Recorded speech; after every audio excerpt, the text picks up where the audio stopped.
something we like to use. So why we couldn't use the same office that ex-former Assemblyman St. Mary had, so there could be a continuity of services to this community rather than going for one. We like to think it's because he wasn't come to Woodhaven. Well, I really would like to centralize the office and make it central to the whole district, and I feel that this area is central, and that's where I want to go. It was my decision today, and I shared that today with Speaker Silver, and he's okay with it. Will they give any time as to when it will be up and running? As soon as I can find a place. Okay, thank you. Everybody knows the Cordon Bleu, everybody knows that name. Right. Yes, we're actually a split district when it comes to city council, so sometimes we lack in representation. That would be perfect. No, so this would help us. We haven't had a political presence in well over a dozen years, so I think this is good for us. On that note, we want to get this thing moving again. I'd like to introduce Kate Mooney, representative from Councilwoman Crowley's office and friend of Woodhaven. Hi, good evening, everyone. I bring the greetings of the council member. I just want to run through a few things. First of all, the person I would like to congratulate is certainly Mike Miller. It's a wonderful evening for all of us. Thank you again, Mike. And the second crowd I'd like to congratulate is the Residents Block Association and their Ed Wendell and their super duper online, paperless, unless of course you print it out, newsletter. I think it's just fantastic. And the color and everything comes out. I think it's really terrific. I want to congratulate you. You're really moving fast on changes here. It's to your credit. So just a few updates from Elizabeth Crowley. We want to send our best wishes to all the families who have children in the schools. I hope it's gotten off to a great start, and please let us know and give us some feedback on things that are happening, whether it be PS 97 or any of your other 306, 254, any of your other local schools in her district.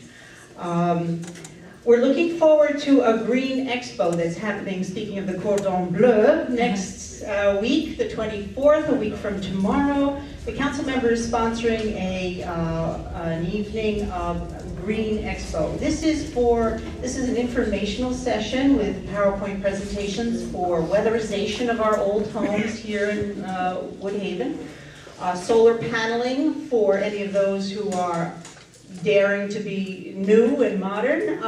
We were going to have a presentation on white roofs, and apparently Woodhaven has been selected as a focal point for this white roof program. I'm not 100% sure that they will actually be able to attend. There was a last minute glitch, but that will be for reflecting the heat and not overheating your homes. So that's something that, even if they're not there next week, it's something we all have to look forward to.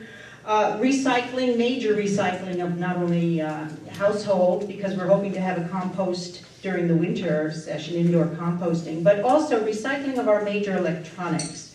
So I think there'll be a little bit for everyone. We hope to have you all there. That's at the Cordon Bleu next Thursday evening at 6:30 to 9.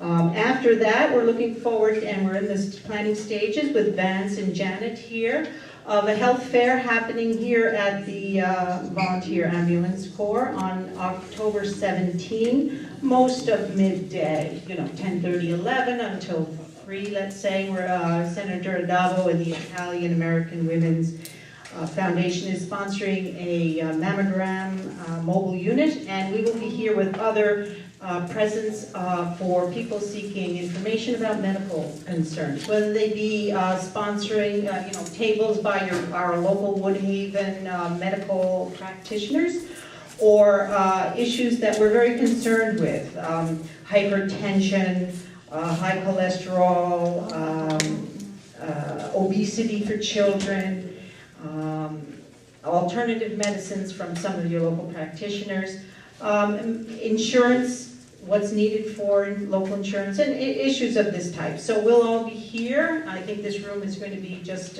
buzzing with healthy things and new discussions. There regard to the Forest Park Carousel, as you know, it's been closed this year.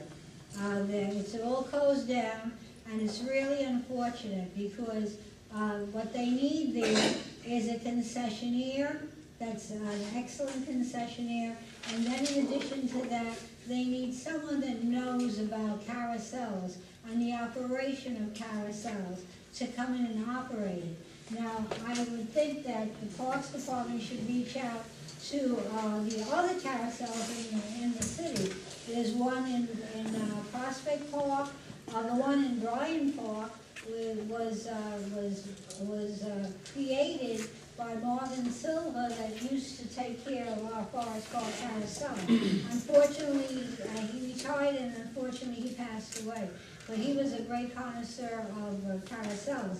So therefore, we were talking about it the other night, and I thought that our carousel area should be a focal point for a restaurant and catering to people as the Tavern on the Green.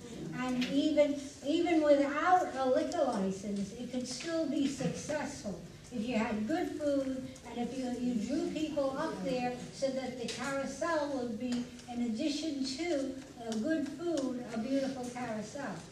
Also, I have also proposed that, and always proposed for the last 15, 20 years, that we enclose the carousel.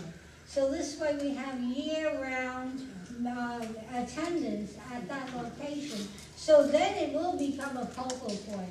Because if it's closed, if it's enclosed, and it's available 12 months a year, it really would assist the community and then bring attention to the beauty of that carousel. And generate revenue. That's right.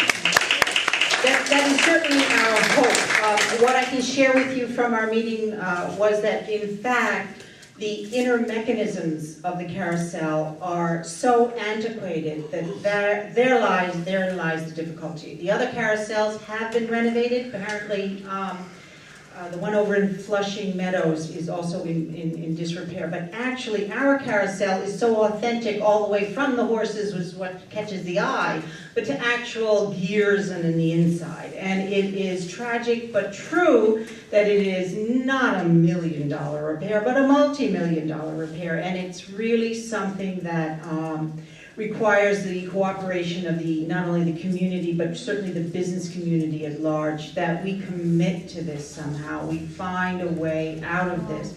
We all desire the same thing, from the small child who wants to ride it, to the parent who gleefully watches it, and to those of us who love the historic element, and love our park and hope that someday it'll be rejuvenated.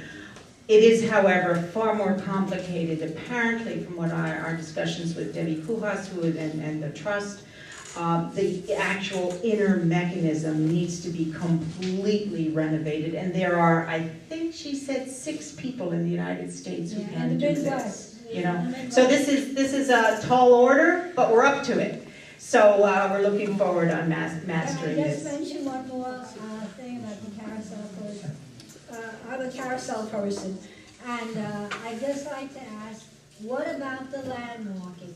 We have been looking for landmarking of that carousel to preserve it for the last 17 to 20 years.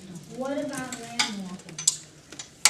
Well, that will certainly be an issue when we work with, as I say, we've been in touch with John Tierney on landmarks, so we'll be continuing that conversation when we do the whole Woodhaven walk and talk. So. In general, Queens tends to be shortchanged when it comes to landmarking. Yeah, absolutely. And we dispute some of their positions, which I won't go into detail, but they say, you know, I mean, that the whole contextual architecture has changed because of this and that. I mean, we're contesting this. So, all right.